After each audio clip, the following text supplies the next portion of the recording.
हे गुरुदेव, नमोस्तु, नमोस्तु, नमोस्तु। आज के इस सत्र को ऑनलाइन प्रश्नों के माध्यम से प्रारंभ करते हुए प्रथम प्रश्न बिनौली बागपत से नितिन जी जैन नमोस्तु पूर्वक पूछ रहे हैं, महाराज श्री, किसी ने क्या खूब कहा है कि किसी अच्छे काम की शुरुआत करने के लिए कोई भी समय बुरा नहीं होता। तो महाराज श्री, मेरी शंका यह है कि फिर भी लोग अच्छे काम के लिए मुहूर्त का इंतजार क्यों करते हैं? कृपया समाधान करें। ये मनोबल की कमजोरी। बुरे कार्य के लिए व्यक्ति कोई मुहूर्त नहीं देखता, अच्छे कार्य के लिए मुहूर्त देखता है। आज से कुछ दिन पूर्व अशोक जी पाटनी ने जब यहाँ सवाल किया था तब मैंने ये बात कही थी, ये जिनका मन कमज़ोर होता है वही मुहूर्त देखते हैं। आज देखो परम पूज्य गुरुदेव का अमरकंटक में प्रवेश हुआ और आज अमावस है और आप लोग अमावस को नकारते हो। तो जिनका मनोबल ऊंचा होता है उनके लिए कोई कठिनाई नहीं होती। ओम। जोधपुर से मीना जी चौधरी नमोस्तु पूर्वक पूछ रहे हैं, करना भी एक अजीब औषधि है। देते हम किसी और को हैं, लेकिन घाव हमारे हृदय के भर जाते हैं। बहुत सुंदर। तो फिर भी गुरुदेव, क्षमा करने में हम इतना क्यों सोचते हैं? कृपया समाधान करें। बहुत अच्छी बात कही। क्षमा करना एक ऐसी अद्भुत औषधि है। देते किसी और को है, घाव हमारे भरते हैं। काश इस सच्चाई को हम समझें और आत्मसात करें तो फिर हमारे मन में किसी के प्रति क्षमा भाव प्रकट करने में कठिनाई नहीं हो। लेकिन इसके पीछे सबसे बड़ा बाधक है हमारे भीतर का अहंकार। हमारे मन का अहंकार हमें किसी को क्षमा नहीं करने देता, न खुद की गलती स्वीकारने देता है और न ही किसी की गलती को माफ़ करने की क्षमता देता है। यदि हम अपने अहंकार को शांत करने का अभ्यास बना ले तो ये सब चीज़ें हमारे जीवन में सहज घटित हो सकती। गोपालगंज सागर से श्रीमान राजेश जी जैन आरआई नमोस्तु पूर्वक पूछ रहे हैं, गुरुदेव, मनुष्य में ऐसा माना गया है कि मनुष्य में 3 जगह शक्ति का संचय होता है, शरीर, मन और वाणी। शरीर में शक्ति के आने से संयम, ब्रह्मचर्य, अहिंसा, सेवा एवं पवित्रता आती है। मन में शक्ति का संचय होने पर विवेक, वैराग्य, सौम्यता, प्रसन्नता, संतोष एवं सरलता आती है तथा वाणी में शक्ति का संचय होने पर सत्यता, प्रभुता, ईश्वर का यशगान, विचार, सौम्यता, व्यवहार, मधुरता एवं बौद्धिक परायणता आती है। गुरुवर, हम इन शक्तियों के संचय में क्या पुरुषार्थ करें कि हमारे जीवन में बौद्धिक दरिद्रता का अभाव और अशांति दूर हो सके? देखिए, इन शक्तियों के संचय में कुछ न करें, इनका मूल्य और महत्व समझें और इनके दुरुपयोग से बचें। अगर मनुष्य के मन में थोड़ी सी आत्म जागरूकता आ जाए तो वह अपने मन, वाणी और शरीर तीनों पर संयम ला सकता है। जागरूकता के अभाव में ही असंयम पलता है। इसलिए हमें सतत जागरूक रहने का अभ्यास करना चाहिए। हमारी जागरूकता ही हमारे जीवन को अच्छा बनाएगी और हम अपने जीवन को अच्छा कर सकेंगे। दिल्ली से श्रीमान लक्ष्मण जी लालवानी नमोस्तु पूर्वक पूछ रहे हैं कि गुरुदेव, संकल्प और विकल्प क्या हैं? यह हमारे जीवन में क्यों आते हैं और इनको कैसे बचाएं? इनसे कैसे बचाएं? संकल्प और विकल्प क्या है? शरीर आदि को मैं रूप मानना संकल्प है और धन संपत्ति आदि बाह्य पदार्थों को मेरा मानना विकल्प है। संकल्प और विकल्प, इन दोनों शब्दों को दूसरे शब्दों में हम कह सकते हैं अहंकार और ममकार। ये दोनों अज्ञान की उपज है। जो मैं नहीं हूँ उसे मैं अपना मानूँ, उसे मैं मानूँ, ये मेरा संकल्प है। और जो मेरा नहीं है उसे मैं मेरा मानूँ, ये मेरा विकल्प है। तो ऐसा संकल्प और विकल्प हमें सतत विचलित करता है। ये हमारे चित्त को हमेशा आंदोलित रखता है, आकुलता होती है, मन को शांत नहीं होने देता। ज्ञान और विवेक से ही संकल्प और विकल्प को शांत किया जा सकता है। जब हमारे लिए जीवन की वास्तविकता का पता लग जाता है, सारा संकल्प विकल्प खत्म हो जाता है। उदाहरण के लिए मैं आपसे कहूँ, एक जगह एक एक्सीडेंट हुआ, मोटरसाइकिल का एक्सीडेंट। एक युवक एक ट्रक के नीचे आकर के कुचल करके मर गया। भीड़ लगी है। 25 साल का युवा है, सिर कुचला हुआ है, चेहरा पहचान में नहीं आ रहा है।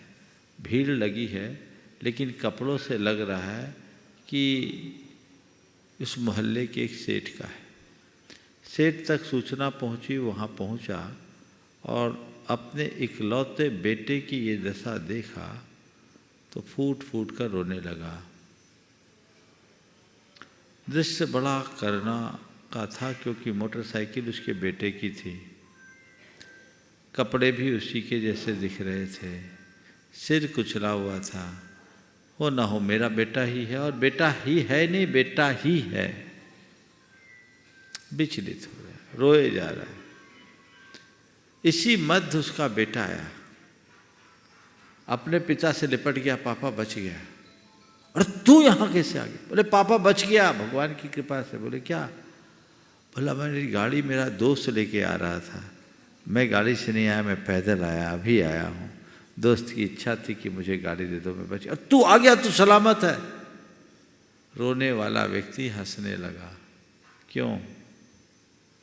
लड़का तो अभी भी मरा है, वो जिंदा नहीं हुआ, लेकिन उस समय केवल लड़का नहीं मरा था, मेरा लड़का मरा था।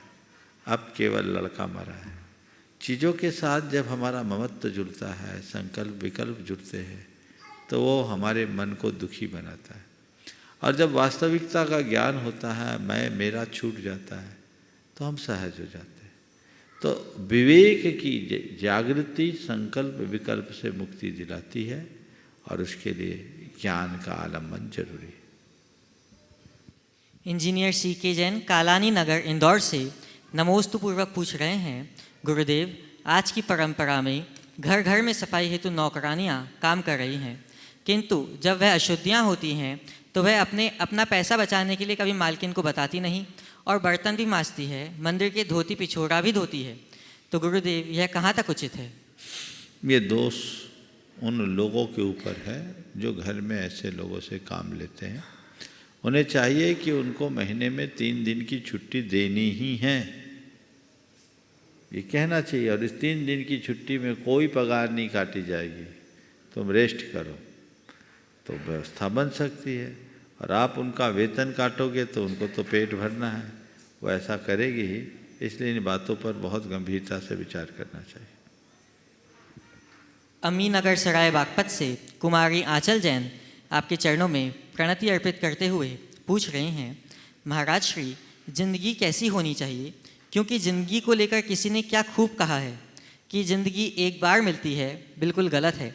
सिर्फ जिंदगी एक बार मिलती है, यह बिल्कुल गलत है।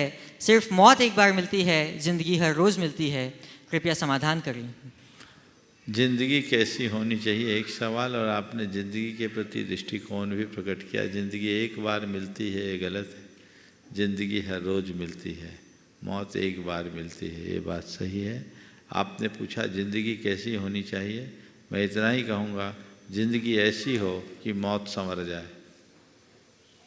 जिंदगी ऐसी हो कि मौत संवर जाए, हम ढंग से जिए ताकि ढंग से मर सके। जिंदा दिली के साथ जिए और जिंदा दिली के साथ शरीर को छोड़ सके। संगीता गवाणे गुणायतन ट्रस्टी अकोला से आपके चरणों में नमोस्तु पूर्वक पूछ रहे हैं, गुरुदेव शरीर को कितना भी खिलाओ, कितना भी पिलाओ, लेकिन वह कभी भी आत्मा का साथ नहीं देता। वह तो सिर्फ आयु का ही साथ देता है। फिर भी मनुष्य अपने को छोड़ पर के पीछे क्यों लगता है? क्योंकि यह शरीर भी पर है, और जो अपना है उसे क्यों नहीं समझ पाता? कृपया समाधान करें। यही तो अज्ञान पूर्ण संस्कार है। सब कुछ जान करके भी अनजान हो जाते। जब तक मोह हम पर हावी होता है, तब तक यही स्थितियां बनी रहती। जीवन के यथार्थ का बोध हर किसी को नहीं होता। शब्दों में वो कदाचित जान ले, पर यथार्थ में नहीं जान पाता। यथार्थ में जानने के लिए सतत अभ्यास करना। जन्म जन्मांतरों का संस्कार इतना गहरा कि सुनने तो की बात आ जाए, पढ़ने की भी बात आ जाए, लेकिन अंदर से मानने के लिए मन तैयार नहीं हो। अपने मन को तैयार करें और सतत अभ्यास करें, तभी हम उन सब चीज़ों से ऊपर उठ सकते हैं। और इसके लिए हर पल भावना भाएं, मैं देह नहीं चेतन हूँ, मैं कौन हूँ, मेरा क्या है, मैं क्या कर रहा हूँ, मुझे क्या करना चाहिए। इन सवालों को जो रोज़ अपने मन से पूछता है वही इस चक्रव्यूह से बाहर निकल सकता है। प्रमोद कुमार जैन पापड़ीवाल, महावीर नगर, दुर्गापुरा, जयपुर से पूछ रहे हैं, नमोस्तु गुरुदेव, सीए के नियमों के दांव पेच से फिर से बोलो। सीए के नियमों के दांव पेच से इनकम टैक्स तो बच गया, लेकिन नैतिकता में वह सही नहीं होने के कारण मन उसे स्वीकार नहीं कर पा रहा है। मेरी शंका यह है कि दांव पेच भरे नियम को ऊंचा रखें या नैतिकता को कृपया समाधान करें। बहुत अच्छी बात की। हो सकता है प्रश्नकार एक सीए हो, चार्टर्ड अकाउंटेंट। उन्होंने कहा कि सीए के दांव पेच से व्यापार में तो सफलता हो गई, पर नैतिकता से के नीचे आने से मन उसे स्वीकार नहीं कर पा रहा है। मैं इस बात के लिए उनकी दाद देना चाहता हूँ, कम से कम इतना तो स्वीकार रहे कि मैंने दांव पेच में नैतिकता का हनन किया। पर मेरा मानना है कि ऐसा कोई ज़रूरी नहीं कि चार्टर्ड अकाउंटेंट दांव पेच करके अनैतिक कार्य ही करे। सच्चे अर्थों में उसका काम अनैतिक नहीं है, उसका काम वैधानिक है और वैधानिक कार्यों को वैधानिक तरीके से संपन्न करे और सरकार की नीति और रीतियों का लाभ लेकर अगर वो आपको फ़ायदा दिला सके तो ये बड़ी उपलब्धि है। जो चीज़ें आप नहीं जानते वो सब चीज़ें ठीक कर सके, ये एक अच्छे सीए का कार्य है।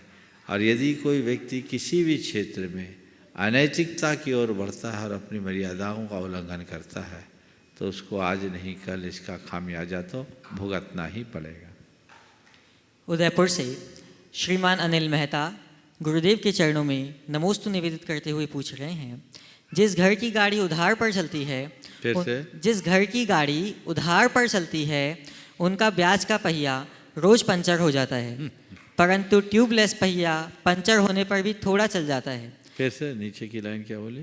परंतु ट्यूबलेस पहिया पंचर होने पर भी थोड़ा थोड़ा चल जाता है। आज के युवा ट्यूबलेस पहिए की तरह परिवार की गाड़ी खींचते हैं, तो जिंदगी का पहिया कैसा होना चाहिए जो परिवार की गाड़ी को आसानी से खींच सके और धन की हवा भी भरी रहे? बहुत अच्छी बात कही। जिस घर की गाड़ी उधार से चलती है उनका पहिया, ब्याज का पहिया पंचर हो जाता है और ट्यूबलेस पहिया थोड़ी देर चल तो जाता है लेकिन ज़्यादा आगे खींच नहीं पाता। आपने पूछा है कि हम अपनी गाड़ी को किस तरीके से चलाएं कि हमारी गाड़ी में ये दुविधा ना आए। तो मैं तो यही कहूँगा कि अपनी गाड़ी को आप उधार से चलाओ ही मत। ये समझ लो उधार में उद्धार नहीं है, नगद से चलाओ। नगद से चलाओगे तो सब काम नगद हो जाएगा और वो हमारे जीवन के लिए ज़्यादा सफल और सार्थक बनाएगा। हमारी दृष्टि वो होनी चाहिए। लेकिन ये आज का युग है। पुराने समय में कहते थे कि लोग कर्जा लेके घी पीते हैं, अब तो मुझे ऐसा लगता है आज के लोग कर्जे ही लेके घी पीते हैं और हर काम लोन पर होता है। डॉक्टर ने पेशेंट से कहा भैया थोड़ा लोन पर चला करो, उसने कहा सर मेरा तो पूरा परिवार लोन पे चलता है। ये कर्जदार होना अच्छी बात नहीं है। नीति कहती है कभी कर्ज को छोटा नहीं समझना, थोड़ा सा भी कर्ज कभी ना हो ऐसा प्रयास और पुरुषार्थ होना चाहिए।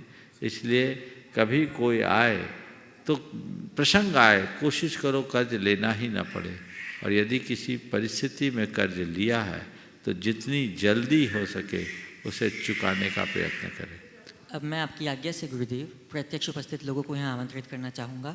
प्रथम प्रश्न के लिए श्रीमती वीना जैन गाजियाबाद क्रॉसिंग से, और आपकी बात तैयार रहेंगे जालना से मालती सुभाष गोधा, सनय गोधा, निधि गोधा। हे गुरुवर, मेरे पोते ने सनय ने लंदन से आपके लिए प्रश्न भेजा है। जैन धर्म का प्रचार प्रसार इतना सीमित क्यों है? विदेशों में लोग हमारे धर्म के बारे में जानते ही नहीं। यहाँ पर हमें क्रिश्चियन, सिख, मुस्लिम, बुद्ध धर्म के बारे में पढ़ाया गया है 6th, 7th और 8th के क्लास में, पर जैन धर्म का कुछ भी नहीं सिखाया और उन्हें मालूम ही नहीं है। ऐसा क्यों महाराज? यह हम लोगों की बड़ी कमी रही है। अब हम लोगों को चाहिए कि हम इस तरफ लोगों को जागरूकता उत्पन्न करें। अमेरिका में तो कई विश्वविद्यालयों में जैन पाठ्यक्रम में भी जुड़े हैं। अब देश विदेश में लोग बस गए हैं, उनको चाहिए कि वहाँ के लोगों को इसके विषय में जगाए, वहाँ की सरकारों से मिलकर के काम करें। धर्म प्रभावना का ये आवश्यक अंग है और इस दिशा में सबको सामूहिक प्रयास करना चाहिए। नमस्ते महाराज, नमस्ते। अपना प्रश्न प्रस्तुत करेंगी श्रीमती नीलम शाह प्रकाश शाह कोटा से। महाराज जी नमोस्तु नमोस्तु नमोस्तु। महाराज जी, बचपन में हम सभी भाई बहन बड़े प्यार से रहते हैं, एक दूसरे का बहुत ख्याल रखते हैं, पर जैसे जैसे बड़े होते हैं दूरियां बढ़ती जाती है, अलगाव हो जाते हैं। तो क्या बचपन के नेह की डोर इतनी कच्ची होती है? बचपन के नेह की डोर इतनी कच्ची होती है क्या? बचपन की नेह की डोर, स्नेह की डोर इतनी कच्ची होती है? नेह की डोर अच्छी होती। देखो, हम जब छोटे होते हैं ना, तो हम अपनी प्राकृतिक भूमिका में जीते हैं और जैसे जैसे बड़े होते हैं हमारे अंदर विकृतियां भरने लगती है। बचपन में बच्चे के अंदर उतना ईगो नहीं होता और जैसे जैसे बड़े होते ईगो भी बढ़ता जाता है जी। दूरियां उसके कारण बढ़ती है। काश हम अपने बचपन को लौटाने में समर्थ हो जाए तो हमारे जीवन का कायाकल्प हो जाए, हम आज भी वह सब कुछ अनुभव में ले सकते हैं।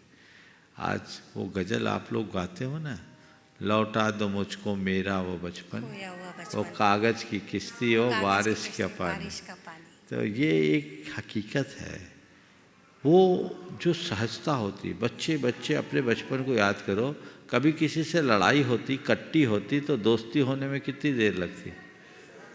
हाँ, जितनी तेजी से लड़ते उतनी तेजी से प्रेम भी करते। तो वो क्या है, उस समय हमारा ईगो बहुत छोटा था, अब ईगो बड़ा होता जाता है और वो जैसे जैसे बड़ा होता है तो अनेक चीज़ें उसके साथ जुड़ने लगती है और उन सब चीज़ों के जुड़ जाने से सब कुछ गड़बड़। नमोस्तु महाराज जी, नमोस्तु। अपना प्रश्न प्रस्तुत करेंगे कैलाश चंद जी पाटनी। नमस्तु। मेरा प्रश्न यह है, यंत्र, तंत्र, मंत्र और रुद्धि मंत्र, इनमें क्या अंतर है और इसका प्रयोग किस तरह करना चाहिए? यंत्र, तंत्र, मंत्र और रिद्धि मंत्र, इसमें क्या अंतर है? इनका प्रयोग कैसे करना चाहिए? पहले 3 को समझ लो, चौथा को समझने की जरूरत नहीं। यंत्र, तंत्र, मंत्र, ये क्या है? मंत्र शब्द किससे बना है? संस्कृत के मन धातु में त्रप प्रत्यय लगने से मंत्र शब्द की उत्पत्ति हुई। जो रक्षा करे उसका नाम मंत्र है, अथवा जो मनन करने योग्य हो वो मंत्र है। और मंत्र का एक अर्थ रहस्य भी होता है, जिसके अंदर बड़ा रहस्य भरा हो उसका नाम मंत्र है। तो मंत्र हमारी साधना का एक अंग है, जिसके माध्यम से हम अपनी तप साधना, ध्यान साधना आदि करते हैं, ये मंत्र है। मंत्र के बाद आता है तंत्र। तंत्र क्या है? तंत्र का शाब्दिक अर्थ होता है युक्ति। क्या होता है? युक्ति। युक्ति यानी एक प्रकार का टेक्निक। तंत्र शब्द आज बदनाम हो गया, क्योंकि अनेक प्रकार के तांत्रिक देश में हैं और उनकी जो विद्याएं हैं, जिस तरह का प्रयोग वो लोग करते हैं, उसके कारण तंत्र शास्त्र बदनाम सा हो गया। लेकिन तंत्र का अर्थ युक्ति है और सात्विक तंत्र हमारे ध्यान साधना और आध्यात्मिक आराधना में भी सहायक होता है। तो अनेक प्रकार के उपक्रम करके जब किसी विशेष प्रकार की साधना की जाती है उसे तंत्र कहते हैं। जैसे तंत्र में एक है त्राटक, केवल दीप की लौ को अपलक निहारना। ये हमारी एकाग्रता को बढ़ाने वाली, एकाग्रता की क्षमता को बढ़ाने का एक तंत्र है। अनेक प्रकार के तंत्रों का प्रयोग होता है और वो तंत्र हुआ जो एक प्रकार की युक्ति है। यंत्र क्या है? यंत्र एक विशेष प्रकार का आरेखन, जिसमें अक्षरों, मंत्रों और संख्याओं को एक विशेष युक्ति और योजना के तहत अंकित किया जाता है और उसकी प्रतिष्ठा करके उसमें दिव्य शक्तियों को प्रतिष्ठित कर दिया जाता है। तो जैन आगम में यंत्र, मंत्र, तंत्र तीनों का स्थान है। भगवान की जब हम लोग प्रतिष्ठा करते हैं उसमें इन तीनों का प्रयोग होता है। बस जब लोग दुरुपयोग करते हैं तो गड़बड़ होता है। तो यंत्र, मंत्र, तंत्र का सही उपयोग करें, आध्यात्मिक साधना के लिए करें। आजकल लोगों ने इसका चिकित्सा में भी उपयोग करना शुरू कर दिया। मैं उसे गलत तो नहीं कहता, लेकिन इसके मूल प्रयोजन को जब हम समझ करके चले तो वो हमारे लिए ज़्यादा फलदायी होता है। रिद्धि मंत्र मंत्र का ही एक रूप है जो रिद्धिधारी मुनिराजों के जीवन से जुड़े हुए मंत्र हैं, उनको रिद्धि मंत्र कहते हैं। नमस्ते महाराज। उपस्थित होंगे श्रीमान अशोक जी जैन कोटा से। तो महाराज जी नमस्ते महाराज। मेरा एक छोटा सा प्रश्न है महाराज जी। बोलो। अक्सर धार्मिक ग्रंथों में, जैन धार्मिक ग्रंथों में और अन्य धार्मिक ग्रंथों में स्वर्ग और नरक की अलग अलग विवेचना की गई है। ये इतना नरक है, ये इतना 7वां नरक है, 7वां स्वर्ग है। ऐसा अन्य ग्रंथों में भी है, जबकि व्यवहार में और प्रचलित समाज में ये माना जाता है, ये उद्भाषित होता है कि पृथ्वी पर ही नरक है और पृथ्वी पर ही स्वर्ग है।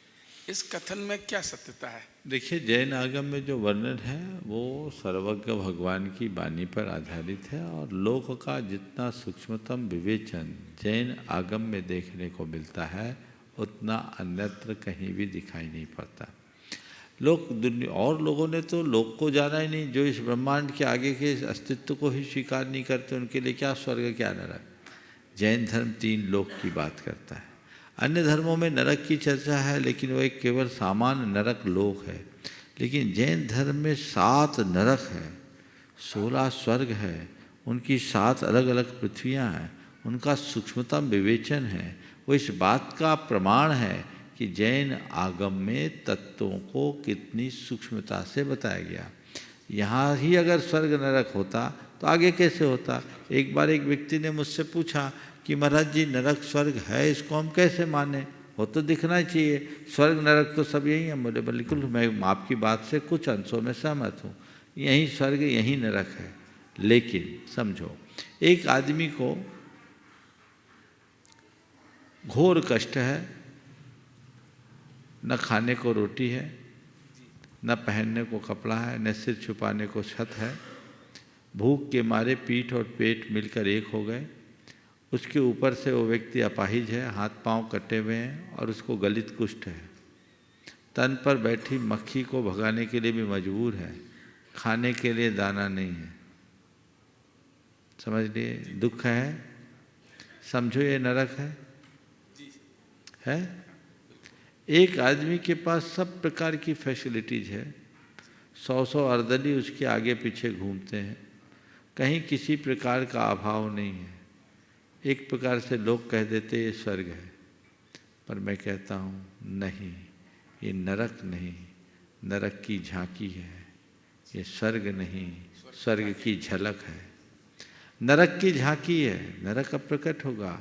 ये जो दुख है ये सहन करने योग्य है, इसके आगे का भी तो दुख हो सकता है, ये अंतिम तो नहीं है ना। तो इससे आगे के दुख को भोगने के लिए हमें जहाँ जाना पड़ता उस लोक का नाम नरक लोक है। और यहाँ का जो सुख है ये चरम सुख नहीं है, इससे ऊपर का भी सुख भोगा जा सकता है। और इससे ऊपर के सुख को भोगने के लिए हम जहाँ जाते हैं समझ लो वो स्वर्ग। नमस्ते महाराज। नमस्ते महाराज। अपना प्रश्न प्रस्तुत करेंगे श्रीमान चंद्रशेखर जी जैन विदिशा से और आपके बाद तैयार रहेंगे शशि जी राजेश जी जैन इंदौर से। महाराज श्री के चरणों में बारंबार नमोस्तु नमोस्तु नमोस्तु। महाराज श्री, हमको धार्मिक क्रियाएं करना चाहिए अथवा कर्मों की प्रक्रिया समझना चाहिए? क्योंकि अक्सर धार्मिक क्रियाओं के चक्कर में पुण्य और पाप के चक्कर में पड़ जाते हैं और कर्मों की प्रक्रिया को गौड़ कर जाते हैं। तो इसमें क्या शर्म होता है? न धार्मिक क्रिया करनी चाहिए, न कर्मों की प्रक्रिया समझनी चाहिए। अपनी चेतना को जगाने की कोशिश करनी चाहिए। और आत्मज्ञान के साथ जब हम धर्म की क्रिया करते हैं तो कर्म की प्रक्रिया भी बदल जाती है। तो सबसे पहली ज़रूरत है आध्यात्मिक चेतना को जगाने की। जब हम अपनी आध्यात्मिक चेतना जागृत करते हैं तब हमारे जीवन में वो रूपांतरण घटित होना शुरू होता है जिसकी हमें आवश्यकता है। और ऐसा व्यक्ति जब धार्मिक क्रियाएं करता है तो वो कर्म को काटता है, और न केवल कर्म को काटता है, वो उसके जीवन के रूपांतरण का आधार बन जाता है। हमें अपने आप को रूपांतरित करने का प्रयत्न करना चाहिए। कोई क्रियाएं बहुत अच्छा फल नहीं देती। नमोस्तु। प्रस्तुत हूँ श्रीमती शशि जी राजेश जी जैन, इंदौर से। महाराज जी, आपके चरणों में पूरे परिवार की तरफ से कोटिशा नमोस्तु नमोस्तु नमोस्तु। महाराज श्री, ये प्रश्न हमारी 3 पोतियां हैं इंदौर में। 14 साल की है हिरल हर्षी और एक प्रियल है 6 साल की। हिरल हर्षी का प्रश्न है कि महाराज जी, हम तीनों बहनें हैं, हमारे पापा के लड़का नहीं है, आगे हम ऐसा क्या करें हमारे पापा मम्मी का नाम ऊंचा रहे। दूसरा, हमारी माँ हमेशा आलू प्याज अष्टमी चौदस मना करती, अष्टानी का मना करती, चतुर्दशी मना करती, तो महाराज जी ऐसा उन दिनों में क्या है। तीसरा एक प्रश्न और है उनका कि हम फ्रेंड्स बनाते हैं तो हमारी माँ हमेशा उनके सरनेम पूछती कि भाई वो क्या सरनेम है, तो तुम उनसे दोस्ती बढ़ाओ, उनसे नहीं बढ़ाओ। तो महाराज जी अपने जैन धर्म में ऐसा क्यों है, ये हमें आप समझाइए कृपा करके। कि हम क्या पूछा? तीनों लड़कियां हैं, लड़के हैं, ऐसा लड़कियां। क्या करें? लड़कियां हैं कि ऐसा क्या करें कि माँ बाप का नाम ऊंचा करें। देखो, लड़की लड़के से बढ़ के रहती है, समझ गए? लड़का तो एक कुल का दीपक होता है, लड़की को उभय कुल विवर्धिनी कहा गया है। मैं कहूँगा अपने आचरण और व्यवहार को ऐसा बनाओ कि जब तक तुम अपने माँ बाप के पास हो तो लोग कहे ये जिस घर में जाएगी स्वर्ग बनाएगी, और जब विवाह होकर अपने ससुराल में जाओ तो तुम्हें देखो तो लोग कहे किस पुण्य के योग से बहू नहीं लक्ष्मी आई है। ये अपने आप को तैयार करो। कोई ज़रूरी नहीं किसी घर में लड़का नहीं है तो कुछ नहीं हो, लड़की भी बहुत कुछ कर सकती है, लड़के ही सब कुछ नहीं करते। अपना कर्तव्य पालन करो, एक आदर्श कन्या को अपने भीतर जन्म दो और कन्योचित समस्त कर्तव्यों को अपने जीवन में स्थान देकर आगे बढ़ो तो आगे बढ़ोगे। दूसरा सवाल, अष्टमी चौदस अष्टानिका को हरी नहीं खाना, रात्रि भोजन, रात्रि आलू प्याज, देखो ये बाजार हमारे का पर्व है, ये हमारे विशिष्ट दिन है। तो हम लोग और दिनों में आम जीवन जिए चलेगा, कम से कम पर्व के दिनों में तो अपने खान पान में संयम रखें। अगर पर्व के दिनों में हम संयम रखने का अभ्यास करते हैं तो वो अभ्यास कालांतर में पूरे दिन बनने का भी योग बन सकता है। एक बार एक युवक ने मुझसे सवाल किया कि महाराज 10 लक्षण में 10 दिन ही खाने के लिए क्यों मना करते हैं? अगर खाएं तो ज़िंदगी भर खाएं, नहीं खाएं तो नहीं खाएं। हम 10 दिन नहीं खाएंगे, बाकी दिन खाएंगे, 11वें दिन से खाना शुरू कर देंगे, तो फिर मतलब क्या है? मैंने उसे समझाया और वो बात उसे बैठ गई। हम बोले भाई 10 दिन तो केवल 10 दिन करेगा ना, और मन बनाकर करेगा और 10 दिन की समीक्षा करेगा तो तुझे लगेगा कि वाकई में 10 दिन हम ज़्यादा अच्छे रहें, तो हो सकता है 11वें दिन से तेरा भाव ही खत्म हो जाए। और ये बात उसके साथ हुआ। वो 10 दिन बाजार में नहीं खाया और नियम संयम से रहा। उसका असर ये पड़ा कि महाराज अब बाज़ार में खाने की इच्छा नहीं होती, घर का खाना ही शरीर को लगता है। तो हम थोड़े दिन करें, उनको बोलो कि कम से कम पर्व त्योहारों में भी हम करते हैं तो उससे हमारे संस्कार प्रबल होते हैं, और संस्कार प्रबल होते हैं तो हम अपने जीवन को और आगे बढ़ा सकते हैं, और त्याग के प्रति उत्साह जगता है, अपनी संस्कृति के प्रति लगाव होता है, अपना जो एक धर्म का गौरव बढ़ता है। सरनेम पूछने का जो सवाल है, वहाँ सरनेम से तात्पर्य ये नहीं है कि हम कोई जातिवाद की बात कर रहे हैं, लेकिन सामने वाले का आचार विचार व्यवहार कैसा है, उसका खान पान कैसा है, इसका हमें ध्यान जरूर रखना चाहिए, क्योंकि हम जैसे लोगों के साथ उठते बैठते हैं हमारा जीवन वैसा बन जाता है, इसलिए उस पर ध्यान रखें। नमोस्तु महाराज। अपना प्रश्न प्रस्तुत करेंगी श्रीमती रेखा जी सुनील जी जैन गुणायतन CFO, और आपकी बात तैयार रहेंगी श्रीमती अमिता जी जैन दुर्गापुर से। गुरुदेव के श्री चरणों में बारंबार नमोस्तु नमोस्तु नमोस्तु।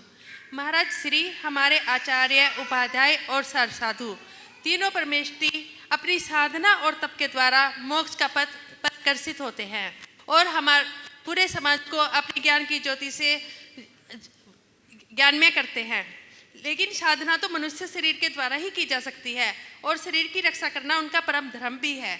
महाराज श्री हमारे प्रेमेष्टि आहार करते हुए भी अपने कर्मों की निर्जरा करते हैं, लेकिन महाराज श्री हम तो साधारण लोग हैं और दिन रात भोजन की खोज में लगे रहते हैं।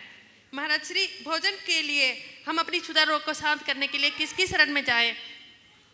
क्षुधा रोग का शमन करने के लिए किसकी शरण में जाएं? बिल्कुल जो इंद्रिय जय के मार्ग पे लगे हैं, जो भूख प्यास को जीत करके आगे बढ़ रहे हैं, उनके संसर्ग में रहोगे तो धीरे धीरे धीरे धीरे खुद के अंदर भी उत्साह जगने लगता है और आगे बढ़ने का भाव बन जाता है। नमस्ते महाराज। उपस्थित होंगे श्रीमान अनिल जी अमिता जी जैन दुर्गापुर। नमोस्तु गुरुदेव। गुरुदेव, निसंदेह दूसरों को समझना हमारी बुद्धि का परिचायक होता है कि हम दूसरों को समझते हैं, किंतु हमें खुद को समझना सच्चा ज्ञान होता है। पर मैं आपसे ये शंका समाधान करना चाहती हूँ कि हम अपने को कैसे समझें। गुरुदेव, निसंदेह दूसरों को समझना हमारी बुद्धिमत्ता का परिचायक होता है, पर खुद को समझना सच्चा ज्ञान होता है, खुद को समझना। और जब भी हम कोशिश करते हैं खुद को समझने की, तो बहुत सारी बातें इधर उधर होकर हमारा ध्यान भटका देती हैं। तो मैं ये जानना चाहती हूँ कि हम खुद को समझ पाएँ, उसके लिए हम क्या प्रयास करें, कौन से बिंदु अपनाएं? बहुत अच्छा सवाल किया। खुद को समझने के लिए हम क्या करें? जब खुद को समझना चाहते हैं तो कुछ न करें, आंखें बंद करें, दोनों कान में अपनी उंगली डालें और कुछ देर तक कान में उत्पन्न होने वाली आवाज़ को सुनना शुरू करें। थोड़ी देर के लिए अभी प्रैक्टिकल कीजिए, सब लोग कीजिए। एकदम आंखें बंद कीजिए, कान में उंगली डालिए, बाहर की सारी आवाज़ें बंद और सुनिए।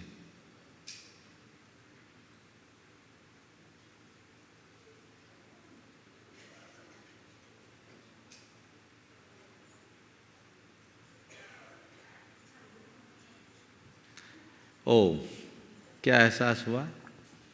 एकदम शांत। कुछ सुनाई पड़ा ना? हल्का हल्का कुछ तो मैं आपको सूत्र दे रहा हूँ, खुद को समझने के लिए खुद को सुनने का अभ्यास कीजिए। क्या बोला? खुद को समझने के लिए खुद को सुनने का अभ्यास कीजिए और स्वयं से संबंध बनाने के लिए स्वयं से संवाद कीजिए। हम लोग दूसरों को सुनते हैं और दूसरों को सुनाते हैं, ये हमारे रोज़मर्रा की जिंदगी का हाल है। दूसरों से सुनना, दूसरों को सुनाना, सुनने और सुनाने में ही हम लगे रहते हैं। तो जब दूसरों को ही सुनेंगे, दूसरों को ही सुनाएंगे, तो फिर खुद को कब सुनेंगे? और खुद से संवाद ही नहीं होगा तो खुद से हम खुद समझ कैसे पाएंगे?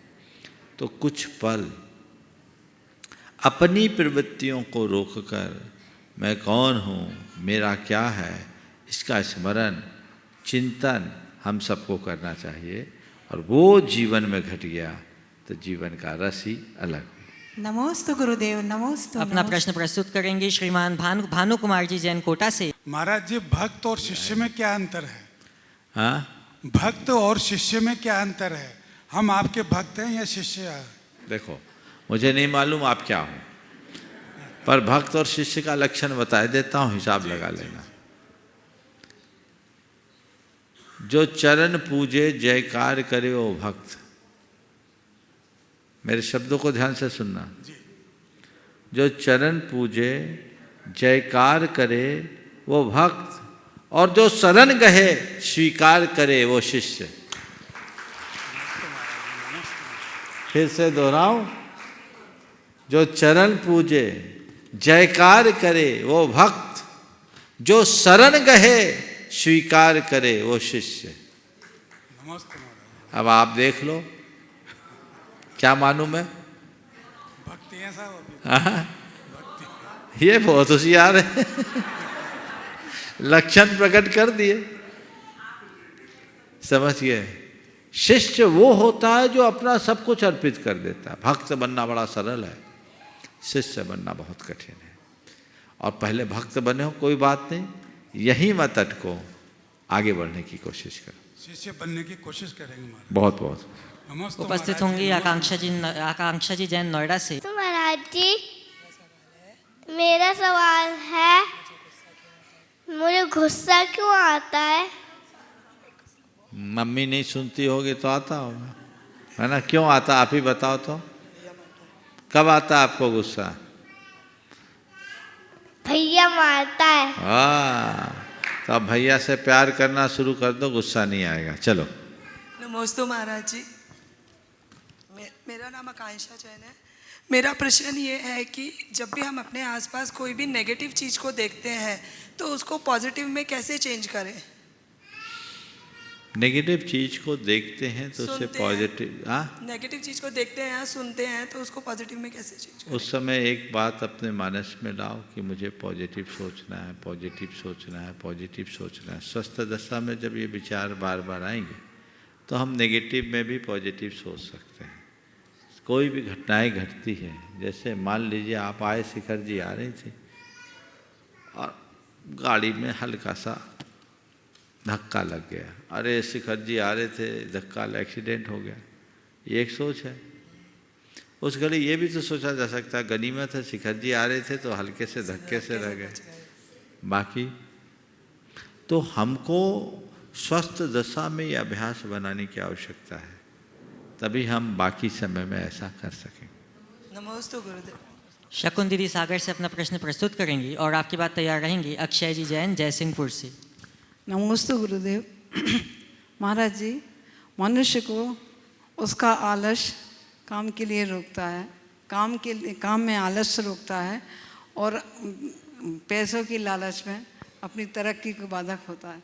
तो वो इस कैसे बचे कि काम आलस्य भी ना करे? और पहली लाइन और दूसरी लाइन का कोई तालमेल नहीं समझ में आया। मनुष्य का आलस्य उसे काम से रोकता है और पैसे की लालच में वह काम को अवरोध होता है उसका, काम में अवरोध होता है उसका, लालच के कारण काम में अवरोध होता है, तरक्की नहीं कर पाता ना। आप पूछना क्या चाह रही है?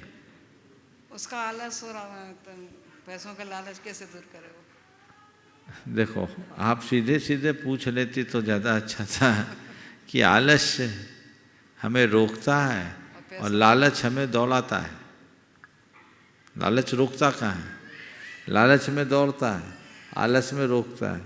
आप ये पूछ सकती थी कि हम अपने आलस्य और लालच को कैसे बचाएं। तो आलस्य को कम करने के 4 उपाय संक्षेप में बताता हूँ। आलस्य के शिकार हर कोई है ना? कई हैं सुबह देर से उठना, पढ़ाई में मन नहीं लगना तो आलस करना, अच्छे काम के लिए आलस करना। 4 उपाय छोटे छोटे बता रहा हूँ। अनुभूत उपाय सबसे पहला है, अगर व्यक्ति आलस्य से बचना चाहते हैं तो संकल्प जगाए कि ये कार्य मुझे इस समय में करना ही है। दूसरी बात, अपने समय का प्रबंधन करना सीखें। मैं कौन सा काम कौन से समय में करूँगा इसे सुनिश्चित करें। तो समय का प्रबंधन, संकल्प, समय का प्रबंधन और अपने आप को एक आत्म सुझाव निरंतर दें। मुझे अपना काम समय पर करना है, समय पर करना है। और थोड़ा समय से प्रतिबद्ध लोगों के संपर्क में रहना शुरू कर दें तो अपने आप आलस दूर हो सकता है। और लालच को जीतने के लिए लालच के परिणामों पर विचार करो तो लालच से जीत सकते हैं। नमस्ते। उपस्थित होंगे अक्षय जी जैन जयसिंहपुर से और आपकी बात तैयार रहेंगे संतोष कुमार जी जैन कोटा से। नमस्ते महाराज जी। नमस्ते महाराज जी। मेरा प्रश्न ये है कि महाराज जी, हम विभिन्न परिस्थितियों में अपने भावों को कैसे संभालें? विभिन्न परिस्थितियों में अपने भावों को कैसे संभालें? देखो, भावों को संभालते समय देखो कि भाव गिर क्यों रहे। उस समय कुछ अच्छे सुझाव, कुछ अच्छे परामर्श, कुछ अच्छे उपदेश, कुछ अच्छी बातें करें तो अपने भावों को हम बहुत आसानी से संभाल सकते हैं। नमस्ते महाराज जी। नमस्ते गुरुदेव। गुरुदेव, मेरा प्रश्न ये है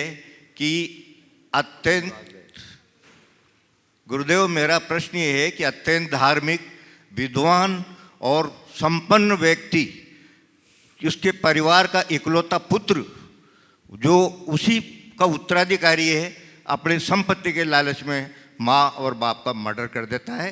ऐसा क्यों होता है? मन की किस परिस्थिति, कर्मों के कारण होता है? आज से 3-4 वर्ष पूर्व उज्जैन में भी, मध्य प्रदेश में भी एक पंडित जी का मर्डर उनके इकलौते पुत्र ने किया था, उत्तराधिकारी वही था। ऐसा क्यों होता है? जब व्यक्ति के सिर पर धन का भूत सवार हो जाता है तो वह उसकी विवेक बुद्धि को छिन्न भिन्न कर देता है। वो व्यक्ति न रह करके अंधा हो जाता। तो कहते हैं उसको कुछ दिखता नहीं, कुछ सूझता नहीं। जीवन पर्यंत वह उसके परिणामों को लेकर के रोता रहता है। भोगना तो उसको पड़ेगा, लेकिन जब सिर पर भूत हावी हो जाता है तो यही स्थिति बनती है। धिक्कार है ऐसे पुत्रों को, हमें इनसे सीख लेनी चाहिए। ओम। बंधुओं, आज यहाँ श्रीमान अनुराग जी सोधिया जो गुणायतन के प्रोजेक्ट डायरेक्टर हैं, उनके साथ एक विशेष टीम यहाँ पर आई है। मैं श्रीमान अनुराग जी सोधिया के साथ उस पूरी टीम को यहाँ आमंत्रित करना चाहूँगा। Shri Jay Mathuria, director Star Dimensions India private limited, Shri Pawan Vishwakarma, technical director, Shri Diwakar Gaur, प्रेसिल्य इंडिया बाटको। महाराज श्री के चरणों में त्रिवार नमोस्तु नमोस्तु नमोस्तु। महाराज श्री, हम लोग जो सामने अपना थीम पार्क बना रहे हैं, अनुभव केंद्र बना रहे हैं, उसकी कड़ी में ये 3 जो भाई हमारे साथ में हैं, ये इनमें सबसे पहले मैं बताना चाहूँगा श्री जय जी। आप जय जी हैं और आप डायरेक्टर हैं मुंबई में। आप नीचे जो हमारा एक्सपीरियंस जोन बन रहा है, जो जिसमें हम टनल पहले बना रहे थे, अब हमने उसको चेंज कर लिया है, तो वो बना रहे हैं जय जी, उसके डायरेक्टर हैं। और साथ में पवन जी हैं, वो उनके साथ में वो काम कर रहे हैं। और आप बारको के आप इमर्सल एक्सपीरियंस के सेल्स डिपार्टमेंट से हैं। तो ये तीनों अब हमारा नीचे का मीडिया पूरा संभालेंगे, हार्डवेयर का काम पूरा संभालेंगे। मैं बोलना चाहूँगा बीच में, आप लोग सम्मान कर दीजिए जब तक। देखिए, गुणायतन में जो संरचना होने जा रही है, खड़े रहो। गुणायतन में जो संरचना होने जा रही है वो अपने आप में अद्भुत होने जा रही है। और आज ये जो टीम आई है ना, इस टीम ने एक विशेष जिम्मा लिया है आप सबको भव सागर से पार उतारने का। समझ लो क्यों? भव सागर से पार उतरने का। और ये जो टीम है, ये भव सागर से पार उतरने का टीम है। ये टीम बॉम्बे से आई है, लेकिन जर्मनी तक फैली है। इनका हेडक्वार्टर जर्मनी में है ना? ओवरऑल दी वर्ल्ड में काम करते हैं महाराज श्री, यूएस, यूके, सब जगह इनका काम चलता है। और बहुत बड़ा काम इनके माध्यम से हो रहा है। जब गुणायतन के एक्सपीरियंस जोन में आप जाओगे तो सबसे पहले आपको वहाँ एक समुद्र के बीच से गुजरना होगा।